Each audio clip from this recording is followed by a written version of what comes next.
I left the state without a word. My family just invited me like nothing happened. Written in a dramatic YouTube-style storytelling format, emotional, engaging, and personal. My name is Allison Brooke, and 6 months ago, I packed my life into a rental van and drove across the country without telling a single soul. Not my mom, not my dad, not my sister Rachel, and definitely not my brother Evan. I left everything behind: my childhood home, my job at the local bookstore, and the painful silence that had stretched between me and my family like a cold, invisible wall. It wasn't an act of rebellion. It was survival. Marked the breaking point. The night I left wasn't dramatic.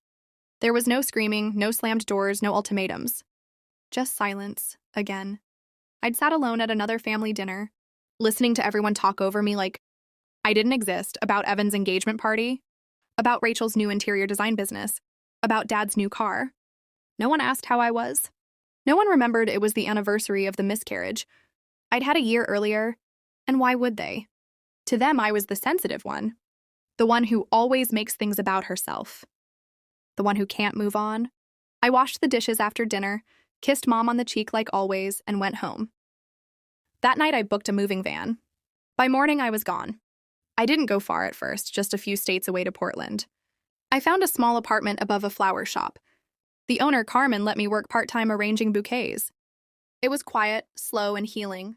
I watered succulents, sipped coffee in the rain, and didn't answer calls from home because there weren't any. For 6 months, not a single family member reached out. Not even on my birthday. I told myself it was okay. I had a new life. Carmen became a sort of aunt to me.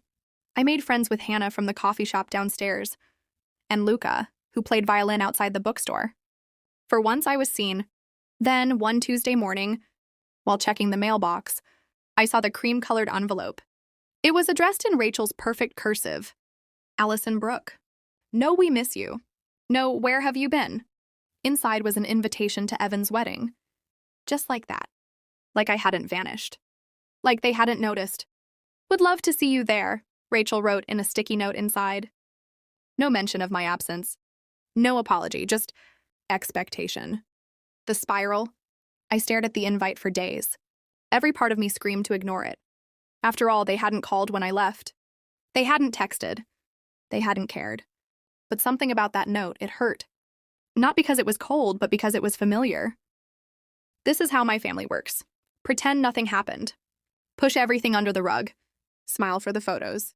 Be the perfect family. I didn't know if I had it in me to walk into that lie again. But part of me wanted to see them. Not to reconnect, just to look them in the eye. To see if even one of them would ask, "Why did you leave?" I showed up to the wedding in a navy dress and a cardigan I bought at a thrift shop. The venue was a beautiful vineyard, filled with white roses and soft music. I watched my mother's eyes widen as she spotted me in the crowd. "Allison?" she gasped. "You're here? Surprised?" I said flatly. Dad walked over next. His hug was brief and stiff. "We didn't know where you'd gone. You didn't ask." They looked stunned. Rachel approached in her bridesmaid gown, eyes filled with tears. "You got the invite?" "Yeah," I said. "I didn't get the birthday call, but I got the invitation." She flinched. For the first time, they didn't know what to say. After the ceremony, during the reception, I found a quiet table by myself. That's when Evan came over, still in his tuxedo, and sat across from me. "I didn't know you left," he said quietly. "Rachel said you were just busy." "Busy for 6 months?" I raised an eyebrow. He nodded slowly. "She didn't want to admit you were gone. She thought if she didn't say it out loud, it wasn't real." I laughed bitterly. "That's our family motto." Then he said the thing I wasn't ready for. "We didn't know how to fix it. So we pretended it was okay. That's what we always do. I guess we hoped you'd come back when you were ready. And if I never was?" He looked down. "We would have kept pretending." By the end of the night, I still didn't have answers. No one gave a grand apology. No one wept in my arms or begged me to stay. But Rachel did slip me a note before I left.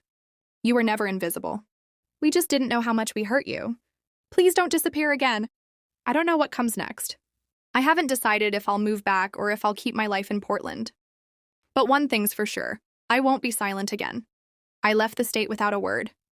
But if they want me back in their lives, it's going to take more than a wedding invitation. The Uber ride back to my motel after the wedding felt colder than the Oregon rain. I stared out the window as vineyards blurred past. Mascara smudged beneath my eyes from too many forced smiles and almost tears. I didn't know what I had expected. Maybe a confrontation. Maybe silence. I got both. It's strange how you can sit across from your mother, your sister, your brother, and feel like a guest at a stranger's table. Back in Portland, Carmen met me at the flower shop the next morning with a cup of cinnamon tea and a hug that said more than all the words I heard at the wedding. "You went," she said simply. I nodded. "Yeah, should have packed bandages instead of heels." She chuckled, but it was gentle. Closure? More like confirmation. Of what? That I did the right thing by leaving. A letter left unsent. That night, I opened my journal and wrote a letter. I didn't intend to send it, but I needed to say it all somewhere. Dear Mom, I wasn't running away. I was walking toward something, peace. You didn't notice I left because you never noticed I was there. You saw my face, not my feelings. You heard my voice, not my words. Do you remember when I lost the baby? I sat in your kitchen for 3 hours that night, hoping you'd ask how I was. You offered me leftovers. You never said his name. He had a name. You all moved on without me. And maybe that's the truth I needed to face. I was never part of your rhythm. I was background noise. Convenient in photos. Forgettable in silence. I'm not angry anymore, just done trying to be seen by people who close their eyes. Allison? An unexpected visitor. 3 weeks later, I was pruning white peonies when Carmen came out back, her eyes wide. You have a visitor. I wiped my hands and walked out, fully expecting a delivery mix-up or a lost tourist. It was Rachel. She stood awkwardly by the shop counter, a suitcase beside her, face pale and unsure. I didn't know where else to go, she said. My heart sank and soared all at once. What are you doing here? She looked exhausted. Can we talk? The truth beneath the polite. Over tea at my kitchen table, Rachel admitted things I never thought she'd say. I didn't notice you were gone, Allison, she said, tears running freely. That's the worst part. I thought you were just being distant again. I kept telling myself you'd come around. But I didn't see you even when you were standing right in front of me. I didn't respond. I'm sorry, she whispered. For what? For not being a sister? For thinking a wedding invitation could fix something we never talked about? I took a deep breath. Why are you really here? She looked away. I think I miss you more than I expected. And maybe I thought I could still be part of your life, if you'll let me. Flashbacks of sisterhood. Rachel stayed 3 days. We walked along the river, like we used to before she got obsessed with Instagram perfect. Brunches and Pinterest mood boards. We talked about childhood. How we used to make cereal potions in Mom's kitchen and dance in the attic to old Spice Girls CDs. It reminded me we weren't always distant. There were years we were inseparable. Before the pressure to perform. Before Evan became the golden child. Before I stopped being funny little Allie and became quiet Allison. The phone call from Mom. On the 4th day, the phone rang. I didn't recognize the number. Allison? It was Mom. Her voice was cautious, like walking on eggshells made of guilt. I heard Rachel's with you. She is. A pause. I'd like to talk to you. Not about the wedding. About everything. I said nothing. Please, I know I've failed you. I know I should have called when you left. But I was afraid. And that's not an excuse. Still, I stayed silent. She broke first. Will you come home? Just to visit? I shook my head even though she couldn't see. Home's not a place, Mom. It's a feeling. And I don't feel safe there. I want to fix that. Then come here. Rewriting family. Mom and Dad flew to Portland 2 weeks later. It was awkward. Quiet. Full of stutters and unspoken landmines. But over time, things were said. Apologies, explanations, even confessions. Dad cried. For the first time in my adult life, he cried and said, I thought you left because of me.